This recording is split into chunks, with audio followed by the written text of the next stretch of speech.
अंतिम चरण में है।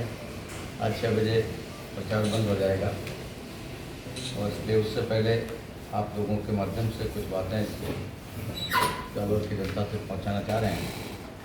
अभी जो कांग्रेस ने अपना घोषणा पत्र जारी किया अखिल भारतीय स्तर पर, उसमें बहुत सारी ऐसी बातें आई है जो चौंकाने वाली है और चिंतित करने वाली भी।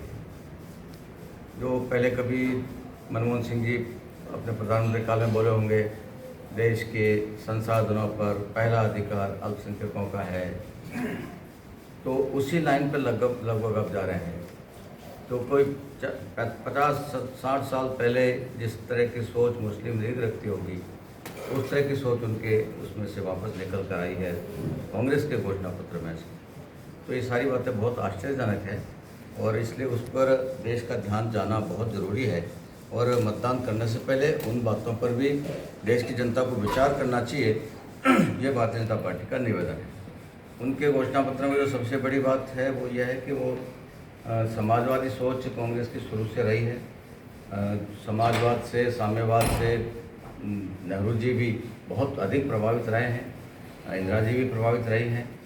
तो उस सोच को भी इन्होंने वापस उजागर किया है और एक तरह से अर्बन नक्सलवाद जो है वो मतलब नक्सलवाद का और इनका साम्यवादियों का जो पढ़ा लिखा और शहरों में रहने वाला एलिट टाइप का जो वर्ग है वो कांग्रेस पे कितना हावी हो गया है, ये भी इससे प्रमाणित होता है। कांग्रेस ने अपने घोषणा पत्र में कहा है कि वो यदि सत्ता में आई तो, जिसकी संभावना नहीं के बराबर है, लेकिन मंतव्य उनका स्पष्ट है कि यदि सत्ता में आई तो वो सारी जनता के संपत्ति का विवरण प्राप्त करेगी, एक एक व्यक्ति, गरीब अमीर सबके, और उसमें यदि कुछ ज़्यादा है किसी के पास तो उसको छीना जाएगा और जिनके पास कम है उनको दिया जाएगा। साम्यवाद का यही सिद्धांत है। पिछले 150-150 साल से जब से साम्यवाद कार्ल मार्क्स के समय से आया है, उसका सिद्धांत यही रहा है, जिसके पास ज़्यादा है उससे छीन लो और जिसके पास नहीं है या कम है उनको दे दो। Those who have and those who don't have, जिनके पास है जिनके पास नहीं है, दो ही क्लास है दुनिया में, और जिनके पास ज़्यादा है उनसे लो और जिनके पास कम है या नहीं है उनको दो। वो सिद्धांत भारत में वापस लागू करने के सपने वो देख रहे हैं। तो ये बहुत खतरनाक है। इसका मतलब ये होगा कि एक एक व्यक्ति की संपत्ति पे सरकार की नज़र रहेगी, उसका आकलन करेगी कि किसी के पास ज़्यादा है, किसने ज़्यादा कमा लिया है, फिर उससे छीना जाएगा और उसको रैशनलाइज किया जाएगा, वितरण किया जाएगा। तो वो कुछ सरकार को जाएगा, कुछ गरीबों को जाएगा, गरीबों के नाम पे किसी और को जाएगा, जो भी होगा। ये सब खतरा सामने उन्होंने खड़ा कर दिया है। एक तो बड़ा बिंदु ये है और इसमें नौकरी पेशा वाले भी ज़्यादातर कवर होंगे, क्योंकि नौकरी पेशा वालों का धन संपत्ति कभी छुपती नहीं है। व्यापार वाले या और दूसरे लोग तो फिर भी थोड़ा बहुत दाएं गली निकाल लेते हैं, लेकिन नौकरी पेशा वालों का सब कुछ ऑन रिकॉर्ड होता है।